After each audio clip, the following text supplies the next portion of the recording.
Welcome to Campaign Tales, Episode 2, where we're talking about more of the campaign that we've got going on right now with our current group on Wizards of the Tower roleplay.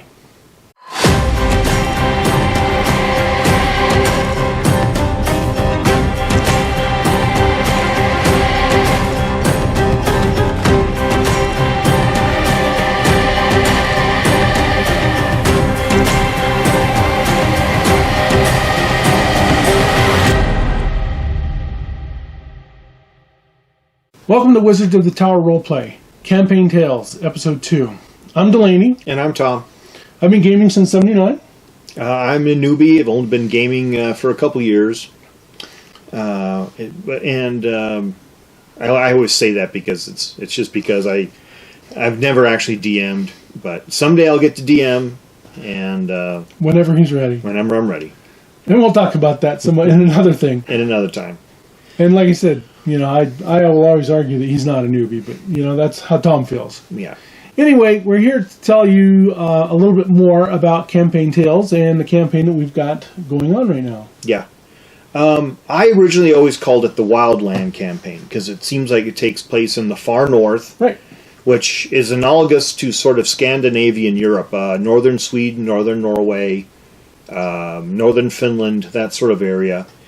And it's sort of, this part of Delaney is divided between the north and the south, kind of with a horizontal band of mountains called the Blackfire Mountains, right, which are active volcanoes. Right. And on the other side, the northern side, are sort of where the Wildlanders live. And the Wildlanders are kind of like this Celtic, Vikingish, Nordic, Hunnish kind of people, people of the north who live in a very harsh land. A little bit of Conan tossed in, a little bit of Sumerian. Yeah, quite a bit of Sumerian in there too. But you don't actually call it the Wildlander campaign. What do you call it? I actually haven't revealed that to you guys yet. Oh, it actually has a secret name? It actually has a name. Oh. But if I gave you the name, then that would give you a clue to what might be really going on.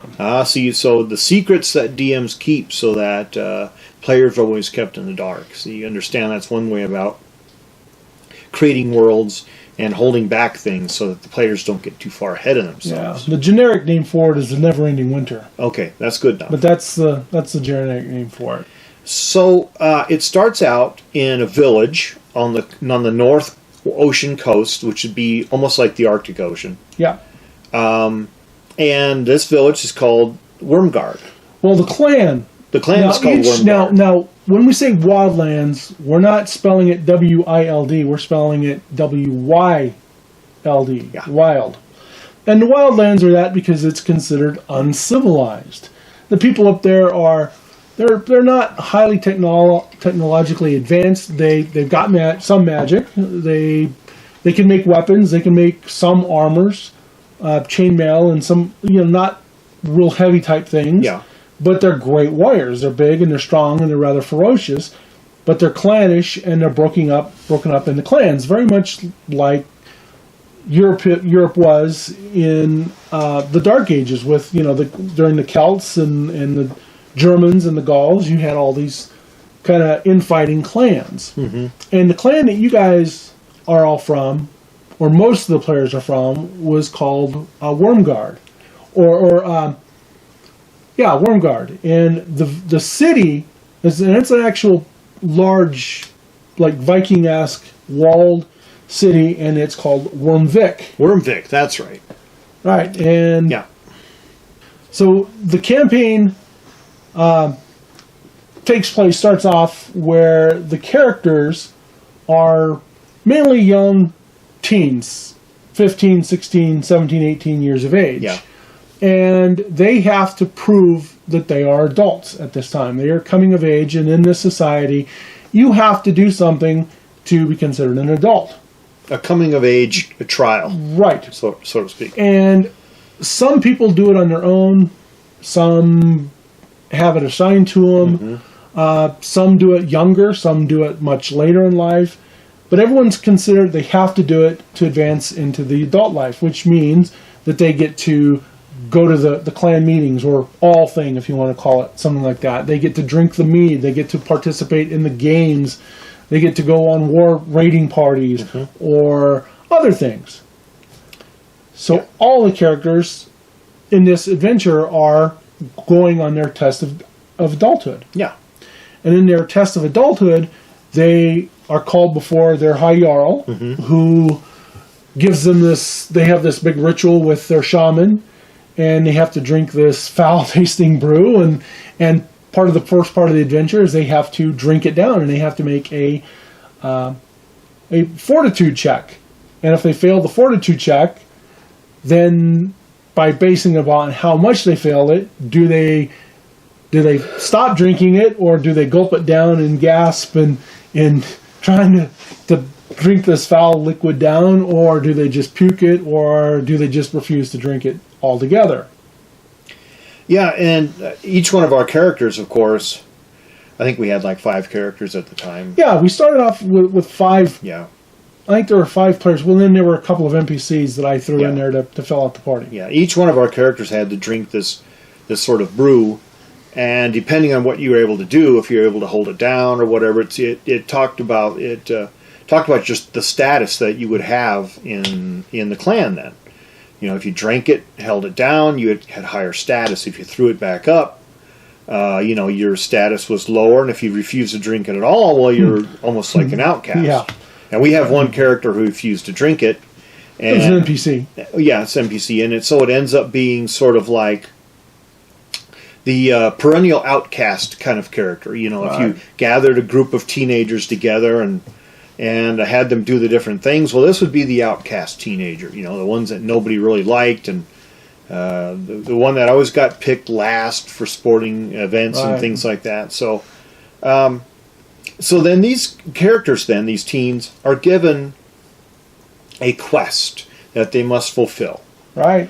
They must journey off into the wildlands, off into the mountains, and they must do something. What must they do? Yeah, they had to go to Stormworm's Peak, and Stormworm's Peak is a sacred ground that the players don't really know anything about. They know the name Stormworm's Peak, and they know that it's sacred grounds, and they have to cleanse it. But not just cleanse it, but anything that between the walled city of Wormvik to Stormworm's Peak, they either have to fix a bridge if the bridge is broke, or if they run into enemies of the clan, they have to take them out, report back anything unusual and things like that.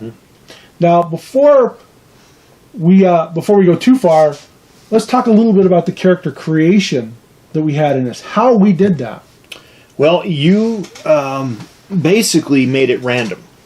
And we had talked about before that we wanted it to be random. Not only with the gender of the characters, but also what they would do in their classes. Right. It's kind of the determining of your fate. Yeah, so you would pull, I think it was little cards out of a bag to determine the gender, and then you would determine the class that you were going to actually perform in. Right. So my character, I believe it became female, and I almost never play female characters. It's just kind of hard for me to do that because it's hard for me to place myself within that person. Not that that's not interesting, but it's just something I'm not used to doing. Right. And then my character then is a fighter. But then all characters in this society, they start out as being fighters because this is a warrior society. Right. Male or female, they all have a base level 1 as a fighter. And then after that, you choose whether you're going to be a cleric, a shaman, based upon what you drew, a ranger, a hunter, some sort of craftsperson. But everyone starts out as a fighter. Right. Now, when we say you had to pull your character class, I wanted to take the comfort level away from players, because it's inevitable in a lot of groups you're going to get the player who wants to always play the thief, or you've got the one who always wants to play the cleric, or the person who always has to play the cleric, or the person who just wants to, play the wizard or whatever. I wanted it to be random, and I wanted it to be more based upon your fate. So fate was dictating who you are and what you are going to become in life. And that went so far as I assigned background traits on who their family was. Yeah. And we did this all most of us as a session 0. Typically we don't do session 0s, but we did it this time. And it actually needed to be done this way for this time. People talk a lot about session 0s, and I think that's probably kind of a newer concept that we haven't really done before. No. But a piece of advice to people who haven't done it yet: try it once when you first start a campaign. Get everybody together, get all the stuff nailed out first, get all the traits of your characters, get all the rules nailed out, get the campaign setting nailed out, get all that straightened out first.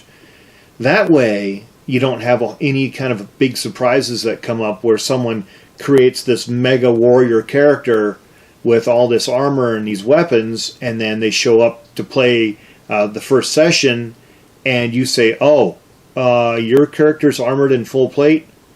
Well, they're at the level of chainmail here, so I'm sorry you can't do it. And then, of course, that character throws up their hands and it's like, and then they storm out of the room, and then they're like, well, there goes that person, because they're totally disappointed or they just didn't understand what was going on. So session 0s cleared up a lot, and I think the one that we did really cleared up a lot. It did, and whether we do it in the future or not, it'll just kind of depend upon what we've got going and what we're going to do.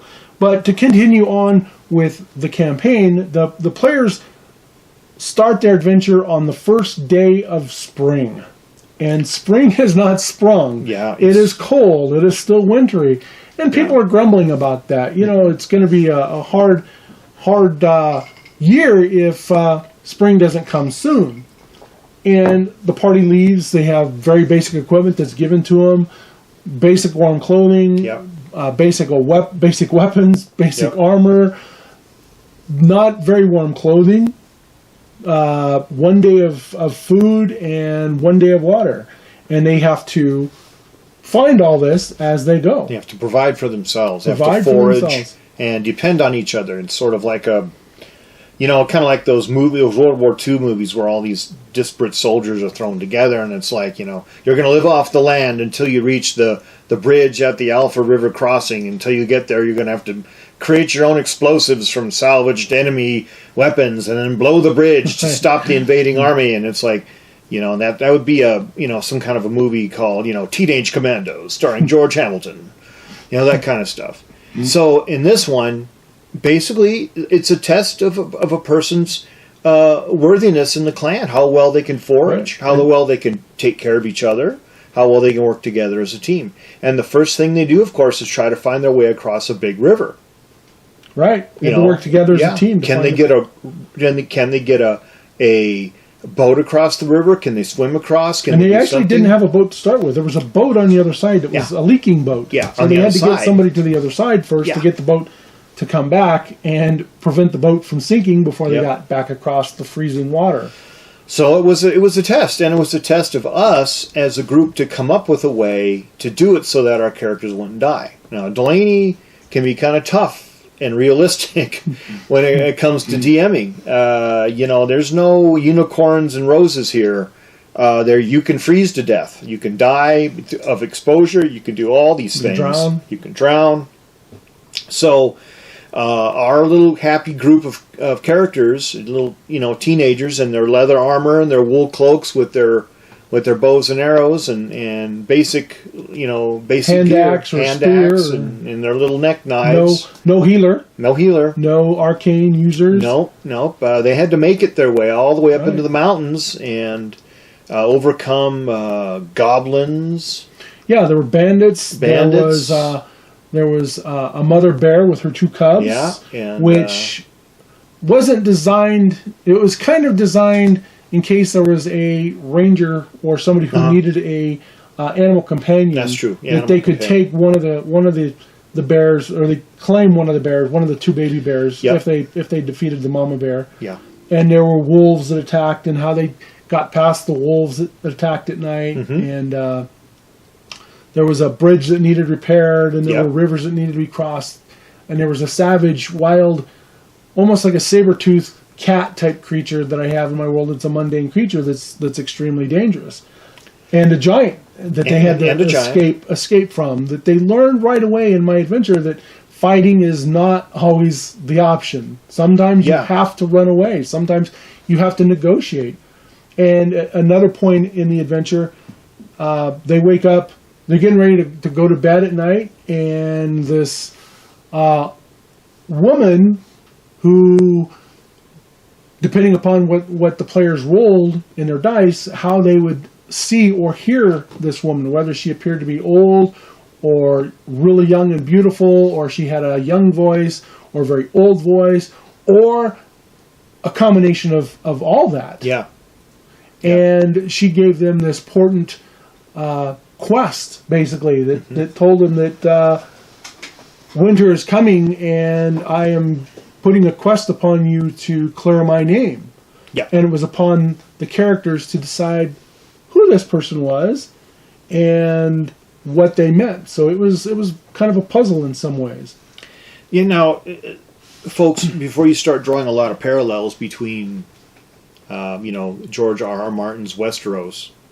Not even close. And winter is coming. If you've read the books, you know that far in the north in Westeros, there is a thing called a shadow cat. And it's a very, very deadly sort of mountain cat that sneaks around and attacks people. And they're very hard to kill, highly intelligent. In Delaney's world, there is something like that too. But I've never read a George R.R. Martin book. Well, you haven't. That's true. But the idea is that it's a super predator, highly intelligent, kind of more like it's a cat, but also with bear qualities too. Right. Almost like a bigger, really big Wolverine, but more cat-like than that. It's crossed between. They call it a shadow cat. Or a bear cat. Or a bear cat, which bear cat is kind of another name for a Wolverine. Yeah. But it's big. Yeah, and it's very ferocious. It's very ferocious. It can mimic sounds. It can't mimic a voice, but it can mimic sounds like a woman crying or a child crying. Yeah. And it will fool people in, and they hear this woman crying, and they go to try and help this woman, and they get jumped. Yeah, and there are legends amongst the Wildlanders about shadow cats laying siege to a village and taking villagers one at a time, killing them. Sometimes not just killing them to eat, but killing them just to kill them. Yeah. Kind of almost like, in that Ghost in the Darkness. Ghost in the Darkness, right. Which of course is based on the Lions of Tsavo, the true story.